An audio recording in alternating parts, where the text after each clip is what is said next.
মধ্যপ্রাচ্যে উত্তেজনা দিন দিন বাড়ছে। ইরান ও যুক্তরাষ্ট্রের সম্ভাব্য সংঘাত নিয়ে বিশ্বজুড়ে চলছে তুমুল আলোচনা। ঠিক এমন সময়ে সামাজিক যোগাযোগ মাধ্যমে ভাইরাল হয়েছে একটি পুরনো ভিডিও, যেখানে এক অধ্যাপক 3টি বড় ভবিষ্যৎবাণী করেছিলেন। এরই মধ্যে 2টি নাকি সত্যি হয়ে গেছে। তাহলে কি তৃতীয় ভবিষ্যৎবাণীও সত্যি হতে যাচ্ছে? এই আলোচনার কেন্দ্রে আছেন চীনা বংশোদ্ভূত কানাডীয় অধ্যাপক শুইচিন জিয়াং। তিনি বেইজিংয়ের দর্শন ও ইতিহাস পড়ান। ইয়েল কলেজ থেকে স্নাতক করা এই অধ্যাপক দীর্ঘদিন শিক্ষা ব্যবস্থা সংস্কার ও পাঠ্যক্রম নকশা নিয়েও কাজ করেছেন। তবে বিশ্বজুড়ে পরিচিতি পেয়েছেন তার প্রেডিকটিভ হিস্ট্রি নামের ইউটিউব চ্যানেলের মাধ্যমে। এই চ্যানেলে তিনি ইতিহাস ও ভূরাজনীতির বিশ্লেষণ করে ভবিষ্যতের সম্ভাব্য ঘটনা প্রবাহ নিয়ে পূর্বাভাস দেওয়ার চেষ্টা করেন। 2024 সালের মে মাসে রেকর্ড করা এক ভিডিওতে জিয়াং 3টি গুরুত্বপূর্ণ ভবিষ্যৎবাণী করেন। প্রথমটি, ডোনাল্ড ট্রাম্প আবার যুক্তরাষ্ট্রের ক্ষমতায় ফিরবেন। দ্বিতীয়টি, তার দ্বিতীয় মেয়াদে যুক্তরাষ্ট্র ইরানের সঙ্গে সংঘাতে জড়াবে। আর তৃতীয়টি, সেই যুদ্ধে যুক্তরাষ্ট্র শেষ পর্যন্ত ইরানের কাছে হেরে যেতে পারে। প্রথম 2টি ভবিষ্যৎবাণী ইতোমধ্যে মিলে গেছে বলে সামাজিক যোগাযোগ মাধ্যমে দাবি করছেন অনেক ব্যবহারকারী। ফলে অনেকেই তাকে ডাকতে শুরু করেছেন চীনের নস্ট্রাডামাস নামে।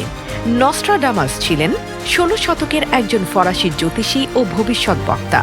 জিয়াং তার বিশ্লেষণে ইতিহাসের একটি গুরুত্বপূর্ণ উদাহরণ টানেন।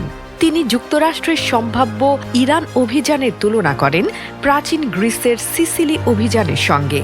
খ্রিস্টপূর্ব 5ম শতকে এথেন্স বিশাল এক সামরিক বাহিনী পাঠিয়েছিল সিসিলিতে, কিন্তু সেই অভিযান শেষ হয়েছিল ভয়াবহ সামরিক বিপর্যয়ের মধ্য দিয়ে।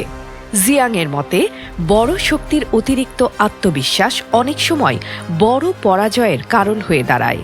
বিশ্লেষকদের মতে, ইরান এমন একটি দেশ যাকে দীর্ঘমেয়াদে সামরিকভাবে নিয়ন্ত্রণ করা অত্যন্ত কঠিন। এর পেছনে রয়েছে কয়েকটি বড় কারণ। প্রথমত, দেশটির বিস্তীর্ণ পাহাড়ি ভূখণ্ড। দ্বিতীয়ত, বিস্তৃত মরুভূমি ও দুর্গম অঞ্চল। এবং তৃতীয়ত, দীর্ঘ সরবরাহ পথ বা সাপ্লাই লাইনের জটিলতা। আর সবচেয়ে গুরুত্বপূর্ণ বিষয়, দেশটির শক্তিশালী অভ্যন্তরীণ প্রতিরোধের সম্ভাবনা। এই সব কারণে প্রাথমিক সামরিক সাফল্য দ্রুত কৌশলগত ব্যর্থতায় পরিণত হতে পারে। তবে যুদ্ধের ফলাফল শুধু একটি ভবিষ্যৎবাণী দিয়ে নির্ধারিত হয় না। রাজনীতি, সামরিক কৌশল, অর্থনীতি এবং আন্তর্জাতিক জোট সবকিছু মিলিয়েই একটি যুদ্ধের ফলাফল নির্ধারিত হয়। ইতিহাস কখনো কখনো মিল দেখালেও প্রতিটি যুদ্ধের বাস্তবতা আলাদা।